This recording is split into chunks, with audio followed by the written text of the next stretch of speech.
And we are back here on the GSMC Sports Podcast. And for the third part of the show, we are now going to talk about the Falcons and Kirk Cousins. So, amongst all the chaos of all the quarterbacks that have changed teams, or, the Rodgers watch and Russell Wilson and Jameis Winston met with the Giants, Joe Flacco, all these, Daniel Jones signing with the Colts, Sam Darnold, you name it.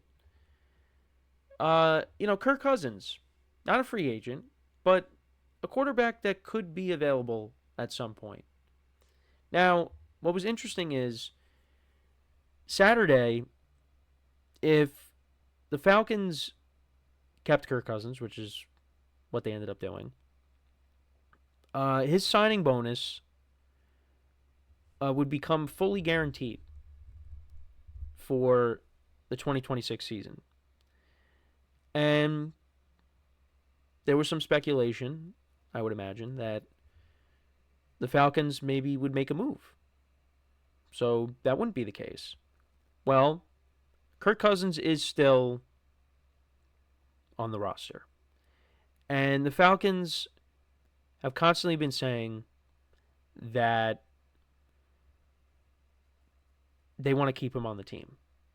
And that their plan is to have him back up Michael Penix Jr. Now, just because they're saying that now does not mean when we get to June, when we get to the summer months, that a move doesn't happen.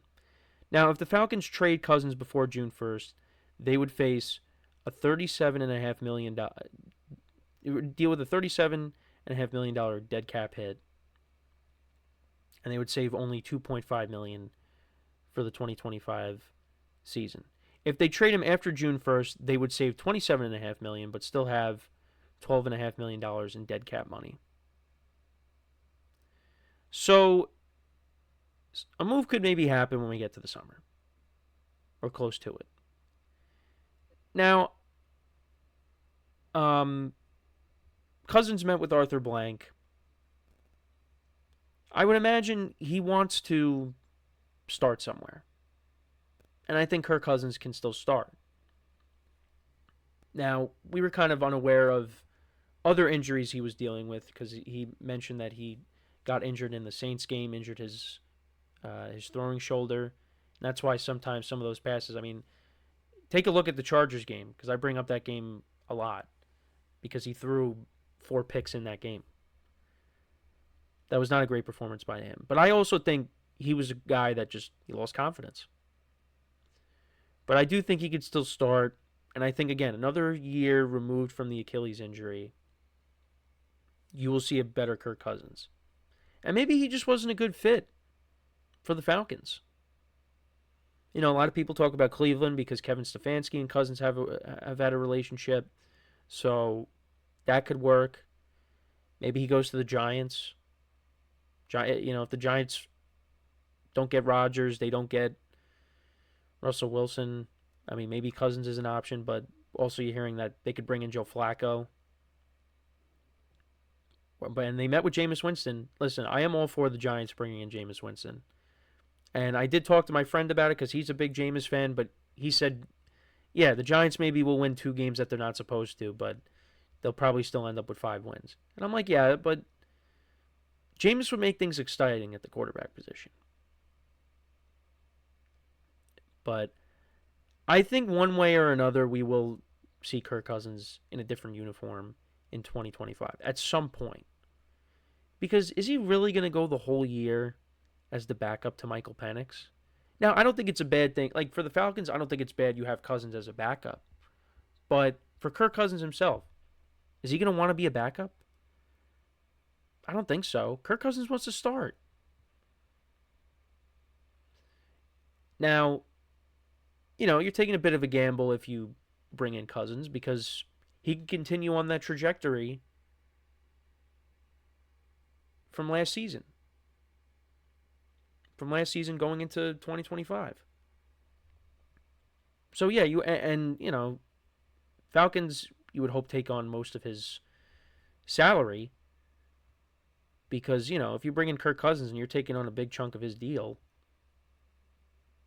and he doesn't perform for you, that's, fans of whatever team ends up getting him are not going to be happy, and the organization's not going to be happy that you took a chance on that.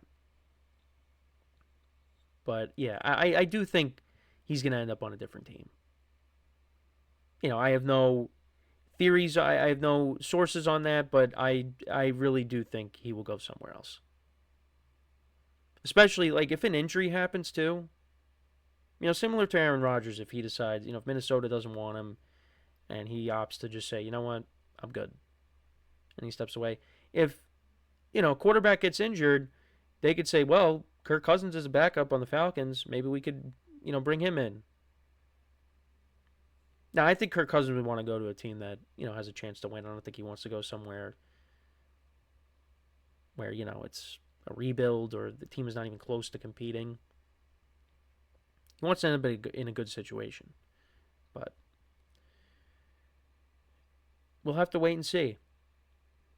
But I just think, it's something that could create a distraction because, you have Michael Penix there. He's going to be your starting quarterback going forward. And now you're going to have him with Kirk Cousins. Kirk Cousins is going to be hoping. I mean, not necessarily, because they do have everything that we've heard, they get along. But Kirk Cousins is probably hoping somewhere in the back of his mind that Michael Penix struggles and they throw him back in if he still remains with the Falcons. You don't want that. You want to commit to your young quarterback. I like what I saw from Michael Penix in that brief time that we saw him. Now we got to see what he looks like over the course of a full season. But you saw the Falcons looked like a much different offense when he stepped in. The arm talent's there. I know you turned the ball over. You got to work on that, obviously, but he didn't play that much. There's growing pains. But there's young talent on this team. Drake London had a good year. Bijan Robinson, Kyle Pitts. We'll see if this is the year he finally breaks out. We've been saying that for the last 5 years or so. I'm curious to see how this Falcons team will look next year